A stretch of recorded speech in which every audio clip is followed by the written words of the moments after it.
Assalamualaikum warahmatullahi wabarakatuh. Izin memperkenalkan diri, nama saya Nurul Hidayati dengan NPM 254111038 dari kelas manajemen 25A. Di sini saya akan mempresentasikan materi tentang neraca saldo untuk memenuhi tugas video presentasi dari mata kuliah pengantar akuntansi dengan dosen pengampu Miss Wulan Reski Amalia SAK MAK. Oke, kita semua tahu bahwa tujuan akhir akuntansi adalah menghasilkan laporan keuangan. Tapi ada satu hal penting yang memastikan data kita valid sebelum menjadi laporan resmi, yaitu neraca saldo. Mari kita mulai dengan definisinya terlebih dahulu. Apa sih arti dari neraca saldo? Neraca saldo itu adalah laporan internal yang berfungsi untuk menunjukkan saldo akhir dari semua akun yang ada di buku besar pada periode tertentu. Singkatnya, neraca saldo itu adalah rekapan dari saldo setiap akun dari jurnal umum dan buku besar, mulai dari kas, piutang, utang, modal, beban, dan yang lainnya sebelum diproses lebih lanjut. Neraca saldo adalah jembatan antara dua tahapan besar akuntansi.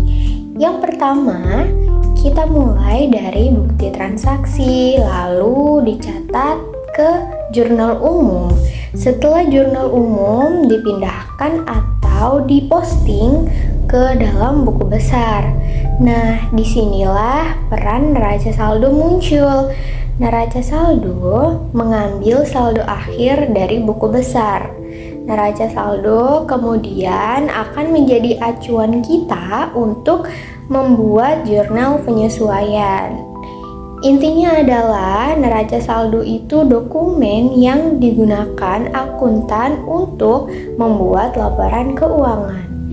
Neraca saldo itu harus dibuat dengan teliti dan tepat, karena jika neraca saldo salah sedikit saja, maka laporan keuangan yang dihasilkan pasti tidak mencerminkan kondisi perusahaan yang sebenarnya. Baik, di sini ada 3 jenis neraca saldo dan fungsinya. Dalam satu periode akuntansi, kita itu akan membuat neraca saldo setidaknya 3 kali. Ketiganya punya fungsi yang berbeda-beda. Yang pertama adalah neraca saldo sebelum penyesuaian. Kapan sih neraca ini dibuat? Dibuatnya tepat setelah proses posting ke buku besar selesai dan sebelum membuat jurnal penyesuaian. Fungsinya adalah untuk memastikan total kolom debit harus sama dengan kredit atau balance. Ini adalah proses pengecekan awal. Lalu yang kedua, ada neraca saldo setelah penyesuaian. Dibuatnya setelah semua jurnal penyesuaian telah dibuat dan diposting ke dalam buku besar. Ini adalah neraca saldo yang paling penting karena saldo ini yang akan kita gunakan sebagai acuan utama untuk membuat laporan keuangan seperti laba rugi, posisi keuangan, dan arus kas. Lalu yang terakhir atau yang ketiga itu neraca saldo setelah penutupan. Dibuatnya kapan? Dibuatnya pada saat kita selesai membuat jurnal penutup. Saldo yang tersisa hanyalah akun-akun neraca seperti aset, liabilitas, dan ekuitas. Saldo ini akan berfungsi sebagai saldo awal untuk periode akuntansi berikutnya. Lalu selanjutnya struktur dan studi kasus singkat. Secara visual, bentuk neraca saldo itu selalu sama semuanya dan terbagi menjadi 5 kolom utama. Yang pertama ada kode akun. Contohnya untuk aset itu dimulai dengan angka 1, 101 untuk kas, 102 perlengkapan, 103 peralatan, dan seterusnya. Lalu untuk liabilitas itu dimulai dengan angka 2 seperti 201, 202 dan seterusnya.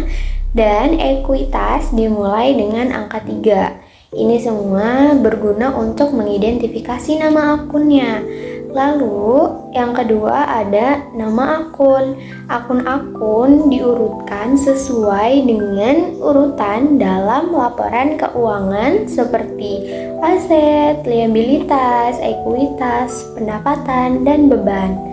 Selanjutnya yang ketiga ada debit, yaitu kolom yang menampung saldo normal akun yang bersaldo debit. Misalnya ada kas, perlengkapan, peralatan, dan beban. Lalu yang keempat ada saldo kredit, yaitu kolom yang menampung saldo normal akun yang bersaldo kredit, yang misalnya adalah utang, modal, dan pendapatan. Dan yang terakhir ada total. Kita harus memastikan saldo debit dan saldo kredit itu sama atau balance. Contohnya seperti ini, saya mengambil contoh dari Kana Salon. Langkah awal yang harus penting serta wajib adalah kita mencantumkan kopnya terlebih dahulu, seperti Kana Salon, neraca saldo, dan ditulis periodenya Maret 2023. Lalu kita tulis nomor-nomor akunnya 101, 102, 103, dan seterusnya. Harus sesuai dengan jenis akun masing-masing. Lalu, jika sudah menulis nomor akun, kita beralih ke nama akunnya. Seperti di sini, 101 untuk kas, 102 untuk perlengkapan, dan seterusnya ya teman-teman. Nah, kita sudah menuliskan nama akunnya nih, sesuai dengan nomor akun. Selanjutnya, kita harus menuliskan atau mencantumkan nominal akun tersebut, apakah debit atau kredit. Untuk di sini, kas itu ada di bagian debit, Rp30.700.000. Di sini yang kredit ada utang bank, ada utang usaha, modal, dan pendapatan usaha. Kita tulis nominalnya benar-benar harus teliti dan harus sesuai dengan yang ada di buku besar. Yang terakhir, baru deh kita jumlahin debit dan kreditnya. Diingatkan lagi, hasilnya harus balance. Kalau kita menghitung dan mencantumkan kolomnya dengan teliti, sesuai, dan benar, maka total debit dan kreditnya pasti akan balance. Kalau tidak balance atau salah sedikit saja, maka kita harus cek ulang dan merombak data dari buku besar sebelum-sebelumnya ataupun dari jurnal umum bahkan. Alhamdulillah di sini balance ya teman-teman, Rp53.500.000. Baik, kesimpulannya adalah neraca saldo itu langkah verifikasi dari jumlah umum dan buku besar yang memastikan data akuntansi kita terorganisir dan seimbang sebelum diolah menjadi laporan keuangan. Neraca saldo itu kan adalah dasar yang kuat, tapi bukan jaminan yang sempurna. Keberhasilan neraca saldo itu sangat bergantung pada ketelitian kita atau akuntan dalam mencatat transaksi dari awal siklus.